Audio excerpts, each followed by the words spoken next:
He was born in Nepal, obviously, but he's been educated throughout the world, different countries. So I'd like to introduce him, and then we'll kind of take it from there. So it's yours. Thank you. Good afternoon.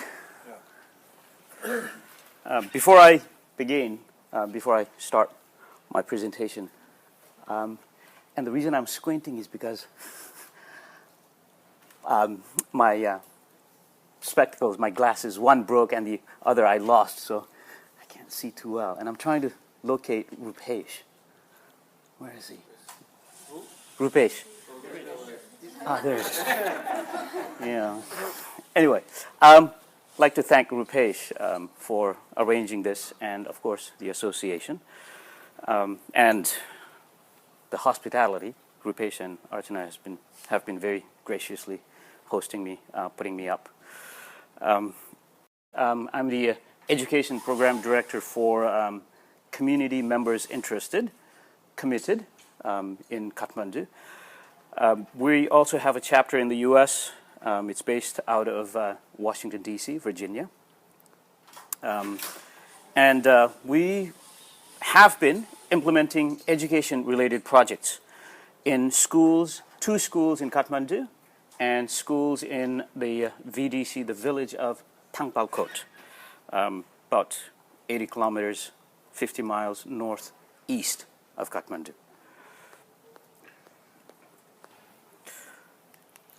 Here it is. Kathmandu is down here, northeast. That area there is Thangpalkot.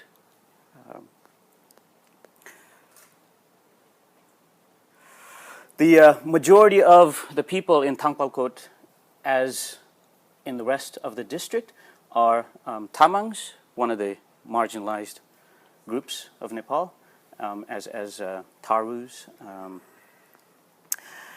And even before the earthquake, Thangpalkot was one of the poorest districts in Nepal,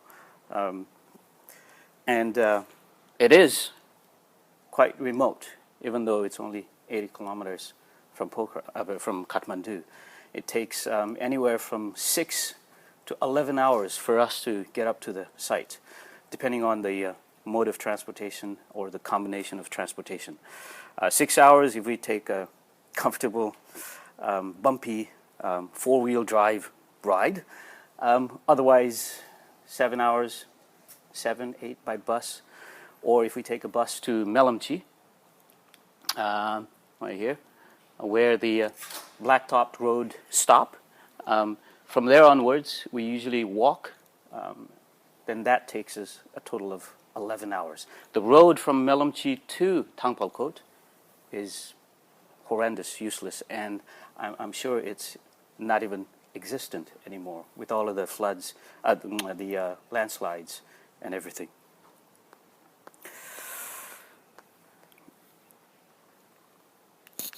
Now, to give you an idea of what the school there looks like, I've got a video that I made 2 years ago when I was doing a fundraising drive to help the school. So there will be a reference in the video to some tipping point.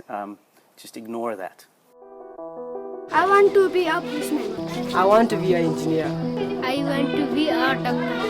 I want to be a nurse. I want to be a teacher. I want to be a We're here in Thangpalkot at the school that you're supporting.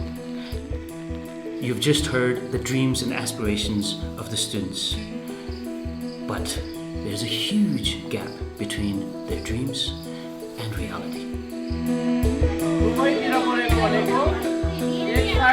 The reality is that the school doesn't have enough classrooms. For instance, this particular classroom, they have had to put 2 different classes together. And right now, there are over 50 students in here.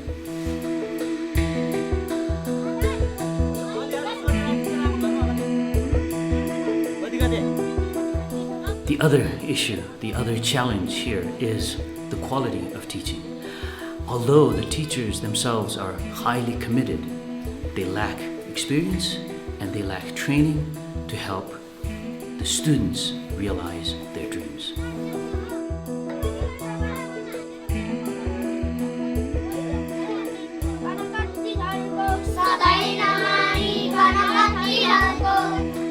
I'm incredibly grateful for the support that you provided me thus far. I need one final push to get us past the tipping point, to help the children of Thangpalkot achieve their dreams.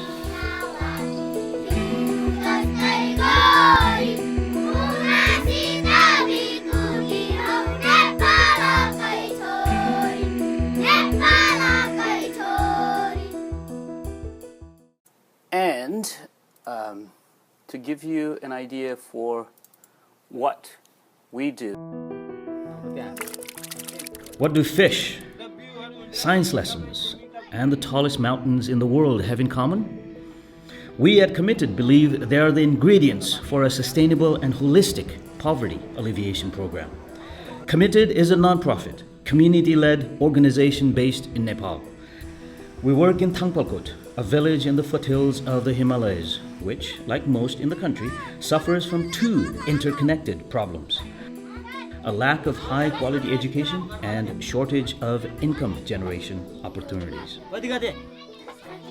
Our project addresses both these issues through a social business model of improvement in education and poverty alleviation.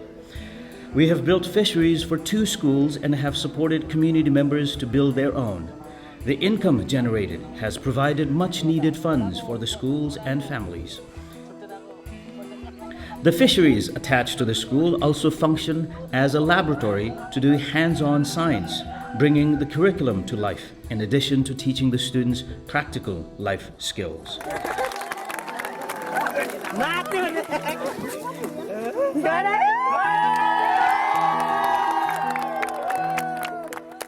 The income the farmers generate from the fishery has helped them to increase their income by moving to cash crops from their traditional subsistence farming. This community-led model of poverty alleviation through social businesses is both replicable and empowering.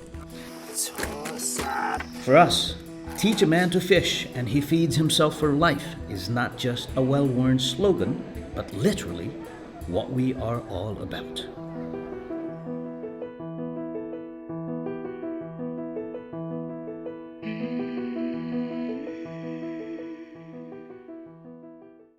The social business for education that we've got set up, which is not completely set up yet, is fishery. We've set it up for 2 schools, and we've also helped a number of local individuals set up their own fisheries in their own lands. Now, unfortunately, the recent earthquake, has changed what we do now. The plan now with the fishery, the social businesses, the plan with those projects is on hold, and we are now looking at providing relief to the villages. Thangpalkot, this was taken in March 2014, and this, I don't know who took this, but one of the members of our staff sent this to me, was taken right after the quake. And as you can see, that house there, those 2 are the same house, and all of these are gone. These houses are all gone. And I've been told there's only 6 houses out of 600 in Thangpalkot still standing. Neighboring VDCs have also suffered considerably, and here's a close-up of that area. As you can see, all of these houses are gone. Just that and that structure remains.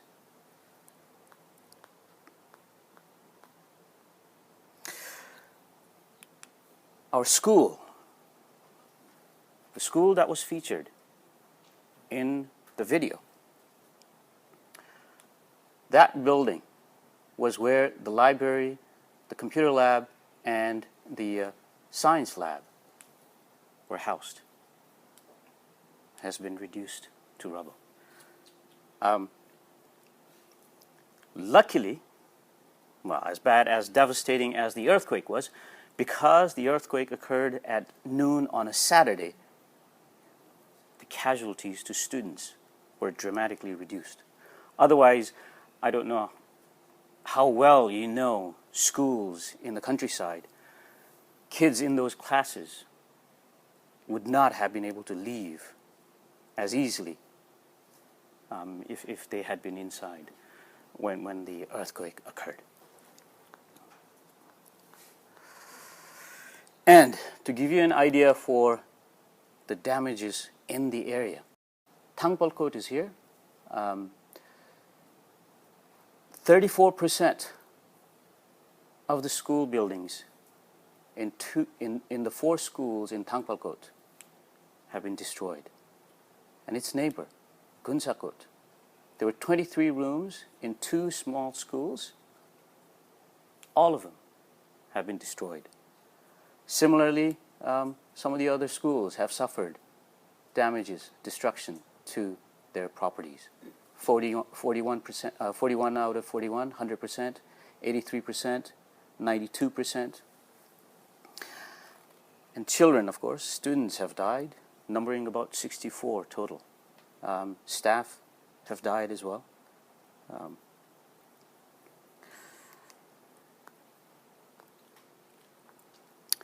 Recently, Jajiv, my friend and colleague, the executive director of Committed, visited the village and provided the first batch of relief materials. Jajiv provided them with 2 blankets each to 613 households, 15 sacks of beaten rice, 5 boxes of biscuits and 5 boxes of noodles, and he hopes to go back and provide additional 24 kilos of rice and 12 kilos of lentils for all household within Thangpalkot. And he also, during that trip, provided 50,000 rupees worth of medical supplies. And power apparently was out, and they couldn't. That was partly why no one could communicate with our staff in Kathmandu. Their phones had all run out of battery, and the police couldn't use their communication tools either. So what Jajiv has done is to set up a solar cell cell phone charging station for the locals. How long will that food last? Actually? I don't know, but Jajiv is looking to go back pretty soon.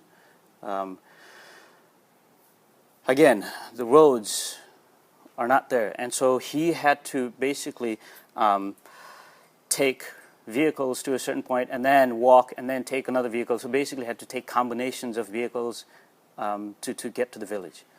Originally, he'd been trying to get there earlier in a helicopter, but he couldn't find a helicopter to take him there.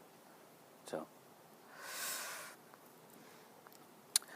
what we hope to do in the short term, in addition to supplying emergency relief, is to somehow resume school so that we provide the kids, the children, with some degree of normalcy.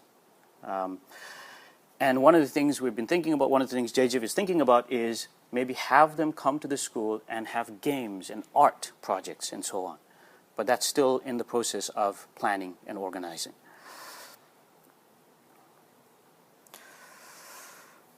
So after emergency relief and helping them with rehabilitation of homes, which is not our expertise, we'll just be assisting them. What we will be looking at is assisting them with constructing the schools, and then help with other areas of reconstruction, rehabilitation to basically improve the efficiency of the delivery of services that local bodies provide to the area.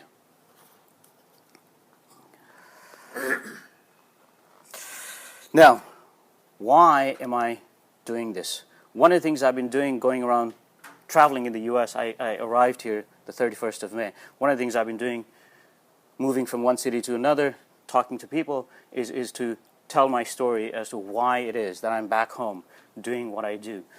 I come from this little place called Mustang, north central Nepal. I come from a little village in Mustang called Thangpalkot. And so I'm basically in Nepal a bhote.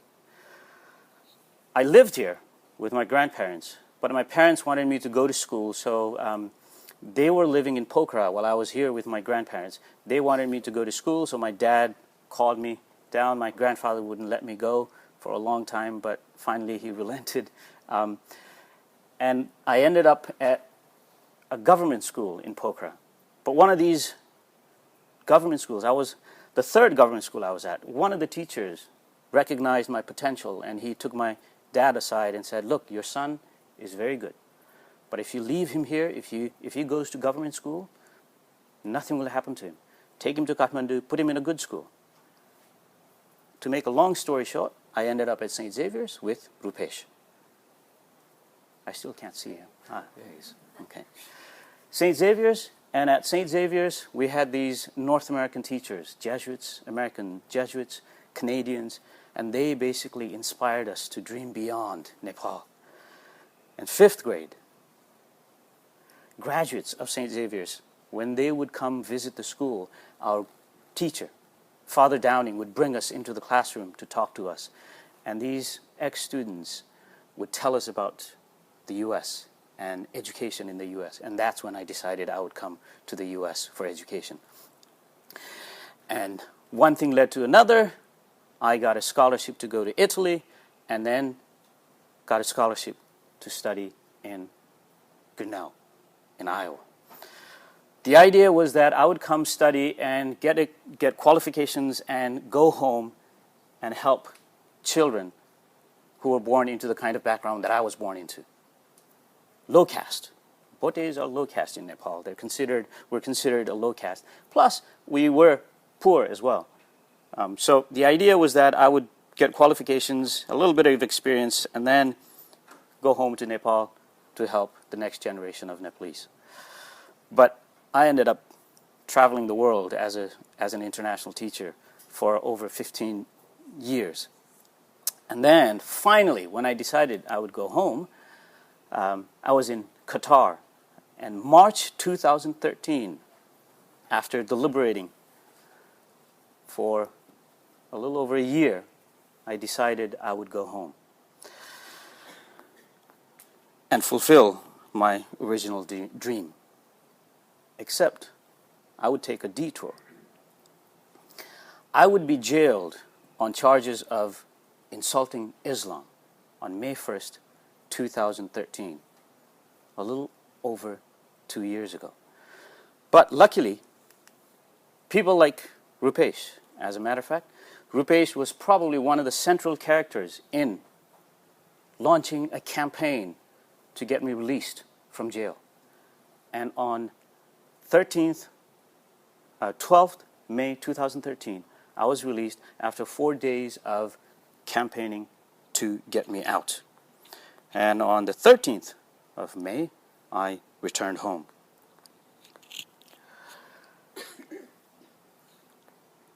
And decided, finally, to team up with Jajiv, who was running COMMITTED at the time.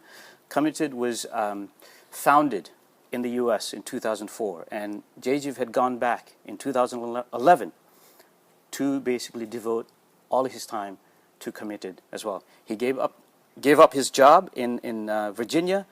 His wife gave up her job, paying thousands of dollars, and went home to run COMMITTED, to run and implement programs, education programs for children such as these. And these are all children from Thangpalkot.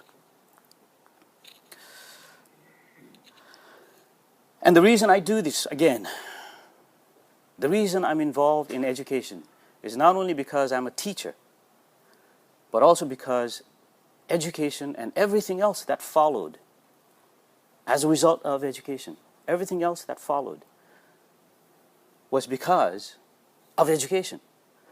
Firstly, it freed me from the shackle of birth in a low caste and a poor family in Nepal. And secondly, it saved me, it freed me from a potential 7-year jail term in Qatar. That's why That's why I'm in Nepal, involved in education-related projects. And to be specific, I'm doing what I do, firstly, to help children born into the kind of context, kind of background that I was born into, to dream and enjoy the freedom that comes with education, which I have enjoyed. The second reason is so that they don't suffer the way I did, suffer injustices that I suffered growing up in Nepal and also abroad because of the context of my birth. In Qatar, I was jailed, I was treated badly because of being Nepalese. In Qatar, Nepalese are at the very bottom of the social ladder, sadly. And what we're trying to do now, post-earthquake, is to bring back the smiles on these children that we work with. They've suffered enough. And we've been involved, Committed has been involved with Thangpalkot and in the area for 6 years. And even then, before the earthquake, they had very little. Now, they have even less. But Jaijeev and I, we're there for the long haul. We're there for good. We will be there long after the headlines disappear. We'll be there with these children, with these kids.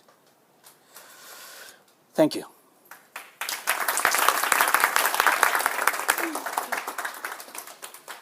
And if you need more information, you can find them here. Yes, did you have a question?